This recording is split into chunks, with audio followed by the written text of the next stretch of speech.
పురుషోత్తం లక్ష్మణ్ దేశ్ పాండే ఒక ప్రసిద్ధ మరాఠీ రచయిత, నాటక రచయిత, హాస్య నటుడు, కథకుడు, స్క్రీన్ రైటర్, చిత్ర దర్శకుడు, స్వరకర్త, గాయకుడు, బహుముఖ కళాకారుడు.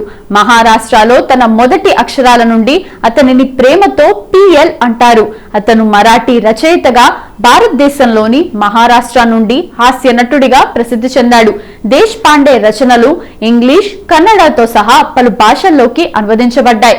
అతని 101వ జయంతి సందర్భంగా గూగుల్ ఆర్టిస్ట్ సమీర్ కులాపూర్ రూపొందించిన గూగుల్ డూడుల్ ను స్మారకంగా ప్రచురించింది. ఆనందకరమైన హాస్యం, వ్యంగ్య శైలికి ప్రసిద్ధి చెందిన దేశ్ పాండే మరాఠీ సాహిత్యానికి, ప్రదర్శన కళలకు తన బహుముఖ కృషితో అసంఖ్యాక పాఠకుల, ప్రేక్షకుల ముఖాల్లో చిరునవ్వులు పూయించాడు. పురుషోత్తమ లక్ష్మణ్ దేశ్ పాండే భారతదేశంలోని ముంబై, ఇప్పుడు ముంబైలో నవంబర్ 8, 1919 జన్మించారు.